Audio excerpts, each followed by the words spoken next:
Periera, I'm a fire captain at the Mountain Boyne Conservation Camp up in Mariposa. So today we're talking a little bit about slash disposal, and then outside we have a perfect representation of the proper way of disposing of the materials that you guys are going to get out to be fire safe, that fuel reduction.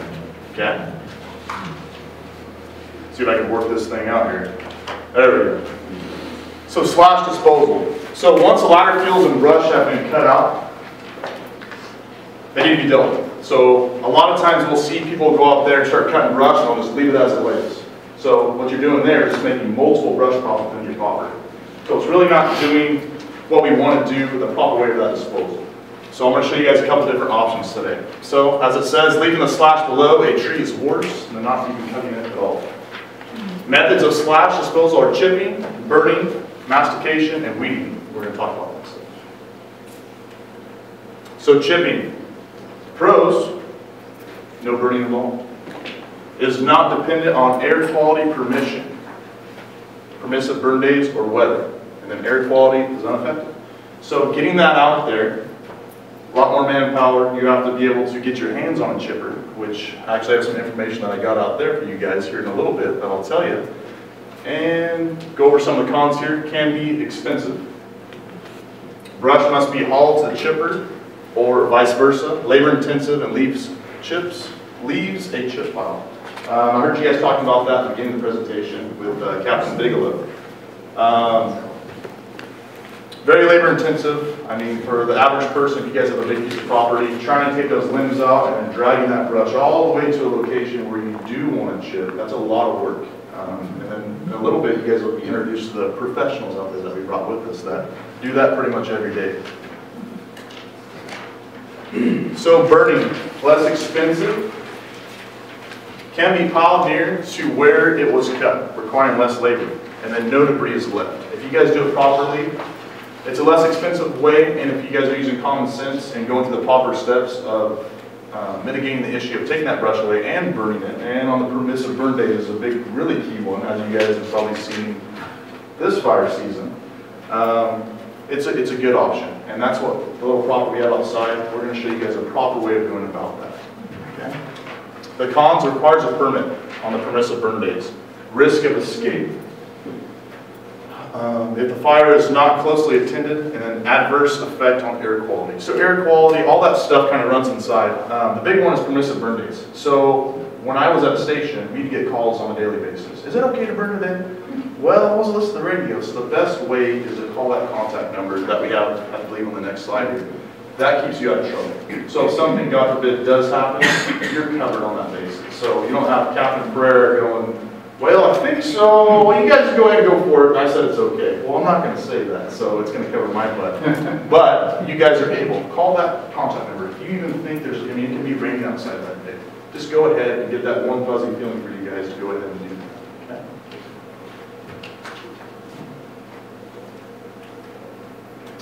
So burning rules, and we have a better visual out there of exactly what the rules are. But again, before burning, call the CalFire Burn Info Hotline. There's a number right there. I would definitely recommend you guys. It's readily available on the internet sites, but go ahead and write that down. And then our maximum burn pile is 4 feet in diameter. Okay? Area with a 10-foot of pile must be free of flammable materials. So down to bare minimum soil. We have that out there. So around our pile, 10 feet. We were kind of talking a little bit ago, even with people that might live up here that may work for us when they burn their piles. They never heard that 10-foot down bare minimum soil. That's taken away that devil's advocate, what if type of deal. You're taking all that stuff away, so you're doing it properly, you're doing it the correct way, so you're not going to run into any issues in the future. You guys go ahead and address those piles. More clearance on an uphill side. Why do you think that is? It's kind of common sense. The fire's going to burn uphill. So whether it's topography, fuels, the stuff that we deal with, burning that pile, those flames are going to go with that slope. It's going to start running uphill. Think of a chimney. All that smoke and heat is going to rise uphill. So it's going to go up against that. There, so we're going to do a little bit more clearance on that uphill side of that. Open sky above, that's a big one. When we go out and work projects with our inmates, we go out there, they're trying to get the pile as close as they can to their work because they don't want to go drag a pile 100 yards away. But that might be the best option. It's going to have the best clearance there. So now my ladder fuels. I've been hearing that get talked about throughout the whole day. Putting a burn pile underneath a huge bull pine. I mean, common sense says, but you want to think about it, because if I'm out there all day long cutting with a chainsaw, and now I put my pile underneath there, I'm going to go, I don't want to go carry it all the way over there. I'm going to put it right here. We'll be good to go. I'll put a little bit of fire there, and it'll burn slowly. Well, I don't know if that's going to be the best. But over time, it's going to treat those fuels, it's going to dry them out. Then you could possibly have that fire, those embers going in that tree, and then you have another issue on your hands there. So just try to have a good, clear opening. Go ahead, sir. Well, I'm wondering, in the wintertime I burn sometimes, and then the pile may start out small, but then the pile that I'm pulling from and throwing to is big. So as long as the pile that I'm burning on is small, then it's more contained, right? So the way we look at it, and the way that I look at it when I go out there, I'm on engine, I pull up and I go to your house, and I get a call that he's got this crazy 500-foot burn pile, and everyone's in danger, and that's the call comes in. And then we get out there, and you're taking the proper steps. You have all the clearance that you need, and you give a feeder pile. So that 4 foot, that is the minimum. That is you can't go above that. So you're talking about your feeder pile just adding on to the burn pile? Yeah, like sometimes I'll have a larger pile from the year, and then I may start a small pile and then throw from the yearly pile onto the now burning pile. Yes. So you're exactly. So instead of going out there and making a 20-foot pile, which you would be past that 4 foot, you have a feeder pile there. So you're maintaining that 4 feet and that 4 foot diameter pile, and you're just adding from that feeder pile on there. And that's what we do a lot too. We go out to those field breaks, we make the burn piles, we'll put a feeder pile next to it and actually just add on to it. So that way I can get rid of all those piles.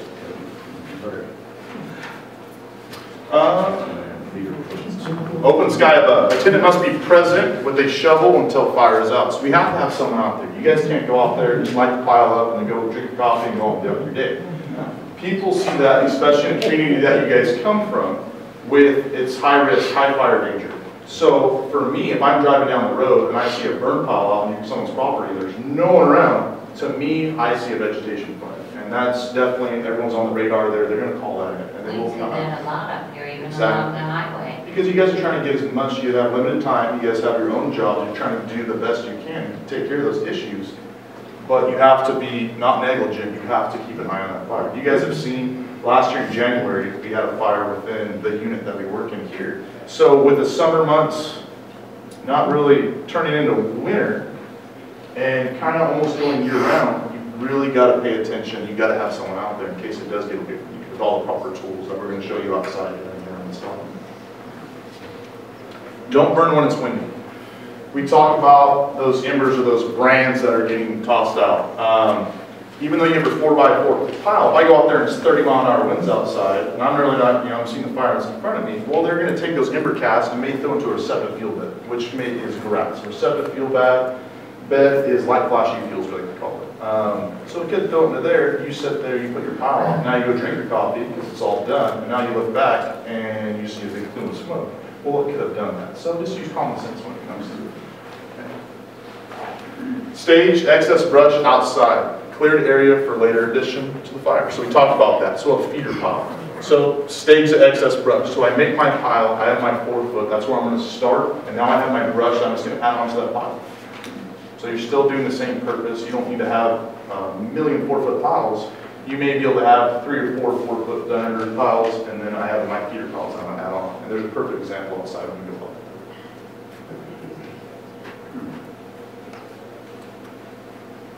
Oh, that's quick. Man, good.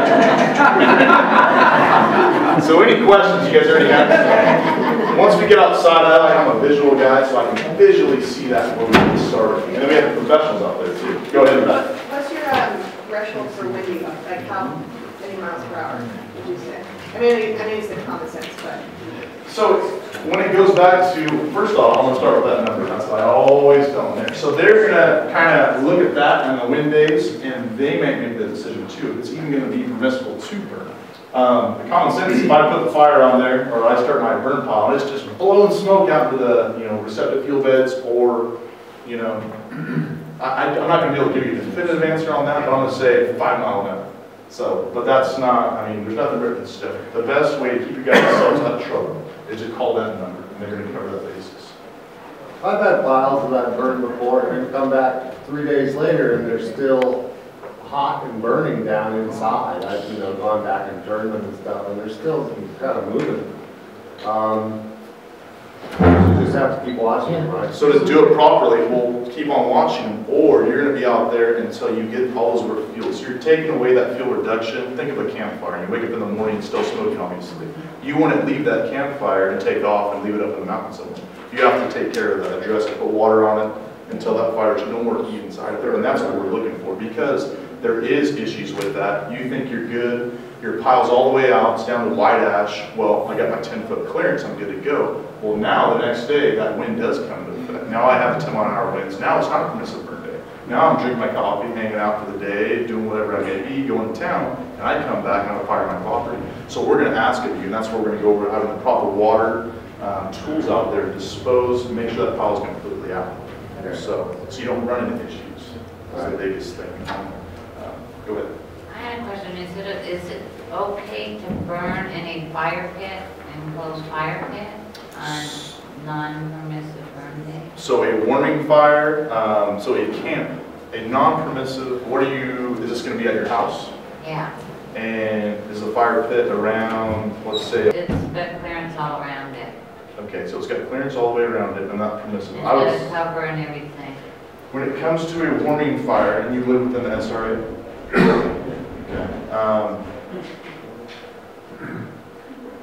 don't want to give you false information, I'll get the correct information for you. So what are you just going out there with friends and sitting around the warming fire? Or are you talking about it's just disposing? to burn leaves and pine needles and whatnot. Okay, it's going to have to, if you're doing that fuel reduction, that fuel removal, you're still in that burning process. So even though it's within that burn pit, it may be a better option. Now you have a lot of clearance when it is a permissive burn day, yes. In these summer months, it's non-burn days. So, yeah, but with that option, if you have all the clearance and everything else, yeah, maybe that's going to be a better option because you have that burn pit, you have rocks around it. Exactly. Okay. No, I was under the impression that you're talking about like today, I'm going to go out there and burn some fuel stuff. I had brush removal by a commercial firm using a crawler tractor, and they make piles that are considerably larger than 4 feet and big material. Is there a process for permitting burning those piles? A bigger pile? So you're talking about you had a dozer or a cat go off there and a cat came out. So, and to my knowledge, no, and I can tie in with Frank and ask him about that. I can address that. Yeah, go ahead. Yeah, we're a forestry company that does such work. That is considered a project burn pile.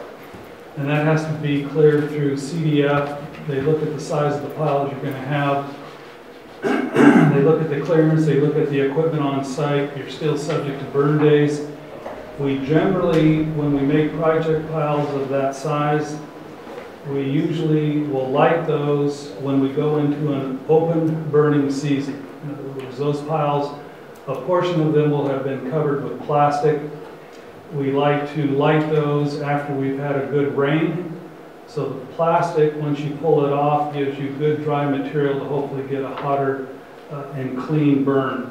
But that goes under a project with CalFire and the Forest Service.